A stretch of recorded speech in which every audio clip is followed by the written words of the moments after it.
I'm going to talk on antioxidants in female infertility and IVF. Next.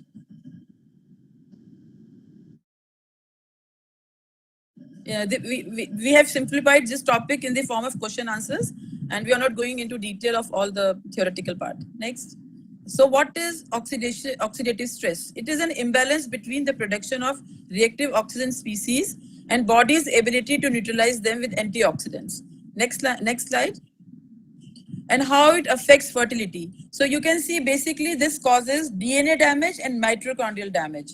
And these two things are very important for oocyte fertilization, embryo implantation, embryo quality, and blastocyte formation. And this way it causes infertility. Next.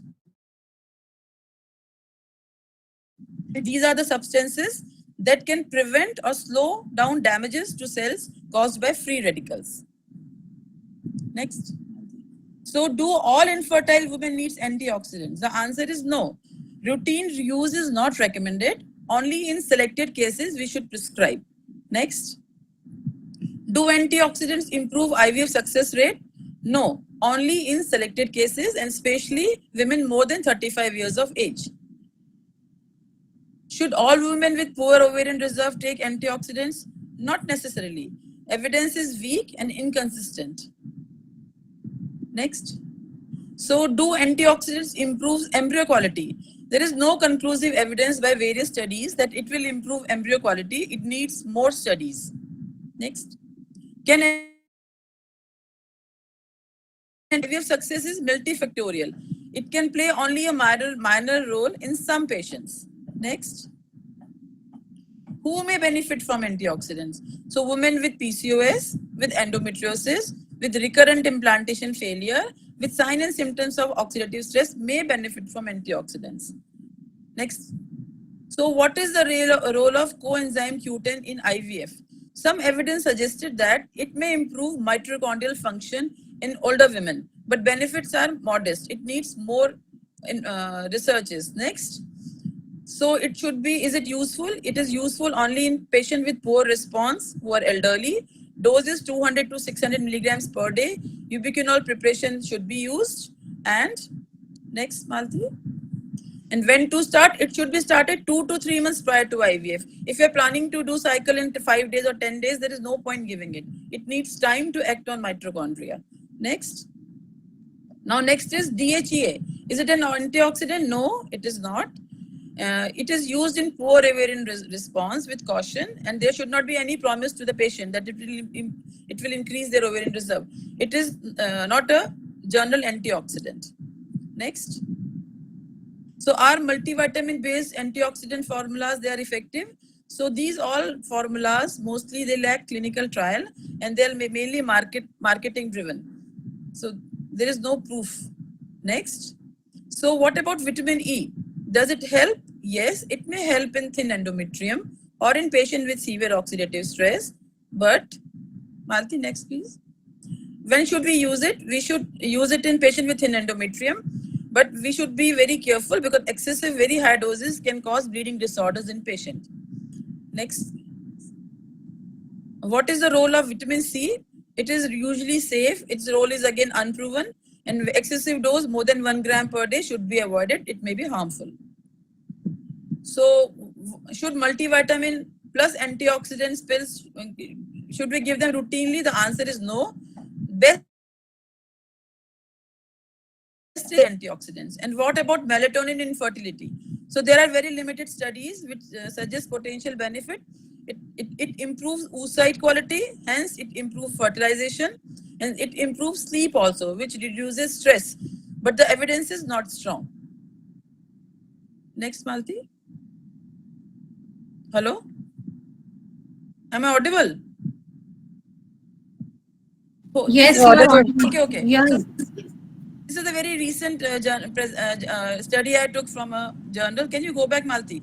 2025. This also says melatonin may improve the quality of oocytes, but further studies are needed to use it in almost all the patients. Next slide, Malti.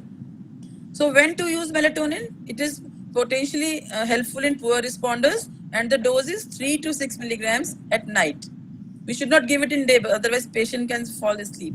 What about N-acetylcysteine? This is also very important.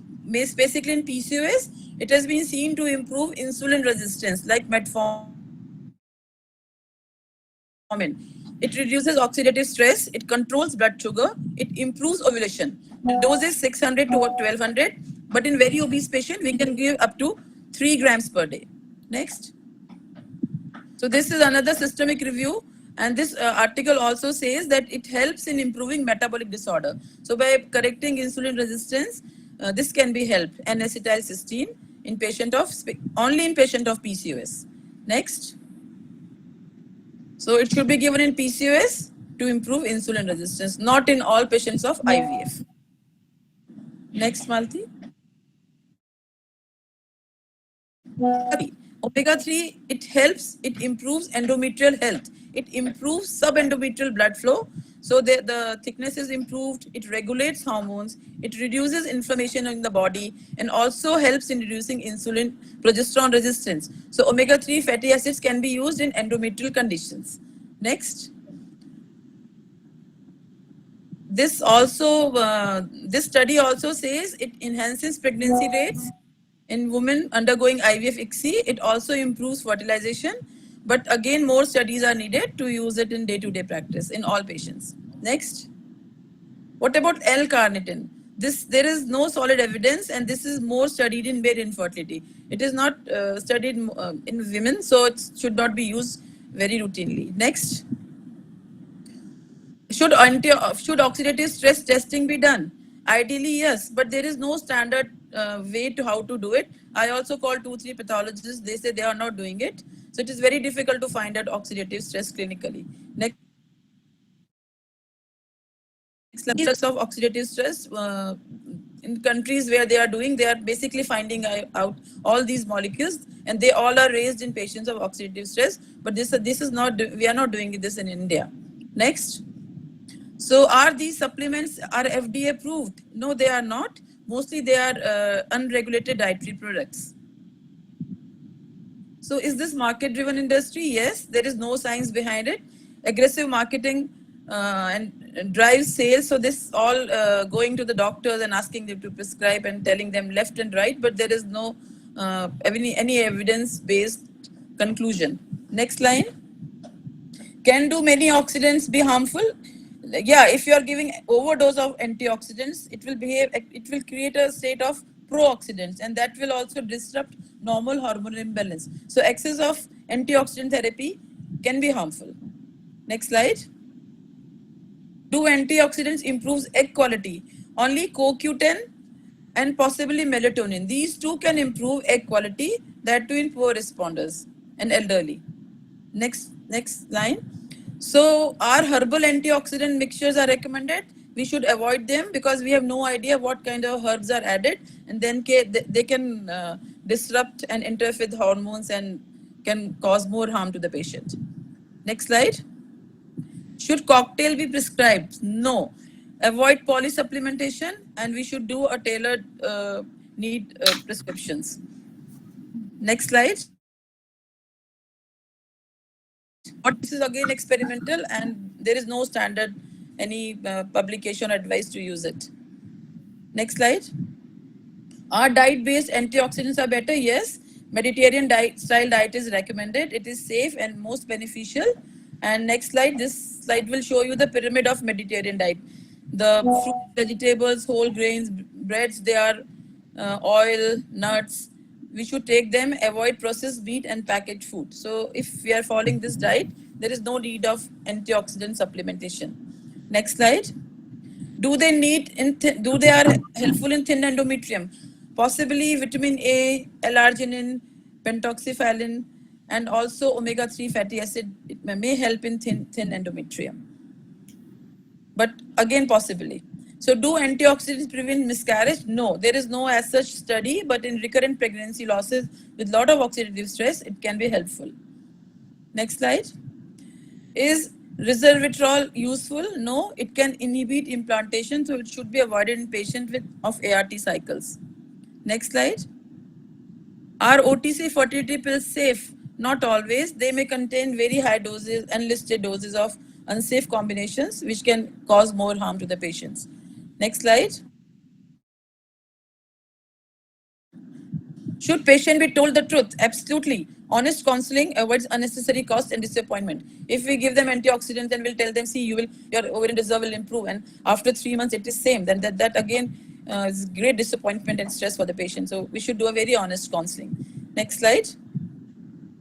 So final word from Delhi Gynae Forum: be cautious, use antioxidants judiciously, and only in selected cases. It affects come after few weeks. So in short term, don't use them.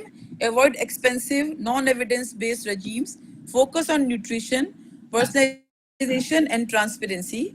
Next slide. Avoid blanket use. No one pill fits in all antioxidants. Do not be influenced by marketing. Use science. Best antioxidants is still a balanced diet plus lifestyle modification. Exceptions is CoQ10 and which NAC can be helpful in PCOS to correct metabolic syndrome and melatonin selectively for oocyte quality. So next slide. Next slide. What IFS Society says. So it also says against routine use of antioxidants and emphasizes individualized treatment. Next. So what ASHRAE guidelines says. Next slide. ASHRAE says adjuvant oral anticoagulant therapy to women undergoing fertility treatment is probably not recommended. Next slide. So it says there is no sufficient reliable good quality evidence to support an improved live birth rate. Antioxidant therapy in male or female patient is not recommended according to ASHRAE. Next slide. In unexplained infertility, ASHRAE again says adjuvant oral antioxidant therapy is probably not recommended. It is only conditional based. That too in poor responder, elderly, you can try. Next line. Next slide. So again, ASHRAE 24 guidelines say no. There is no recommendation to use antioxidants in all patients undergoing ART. Next. So this is a SWOT analysis. The strengths are correct evidence suggests effectiveness of it is effective in male infertility, which ma'am is going to take. The opportunity is patients who are not willing to go for IVF and they have time, we can prescribe antioxidants in those patients. The weaknesses are there is contradictory results in different studies, and the threat is overuse of antioxidant can cause harm, and it is more useful in patient of male infertility, which ma'am is going to take. Next slide. So what about Cochrane review? There are almost 63 trials, including 7760 low quality evidence to show that taking an antioxidant may benefit subfertile women. At this time, there is limited evidence in support of supplementation of oral antioxidants for subfertile women. So Cochrane also says no. Next slide. What about safety? The Cochrane also said there is a safety concern also. Patient with antioxidants can have a GI upset, nausea as compared to placebo, and patients those who are not taking. So there is a long discomfort if they are taking antioxidants without any positive effect according to different trials. And what are the recommendations of Cochrane study? They say antioxidant therapy is not recommended in patient of ART. Next slide. What American says, ASRM says do not specifically recommend routine antioxidants for all patients undergoing IVF. Next, there are 2 studies, publications in fertility sterility about antioxidants in infertility. Next, Malti. And these both, they says they can have some effect in some patients, but long-term trial and are required, more studies are required to use them in all patients. Thank you so much. Next slide. Thank you so much.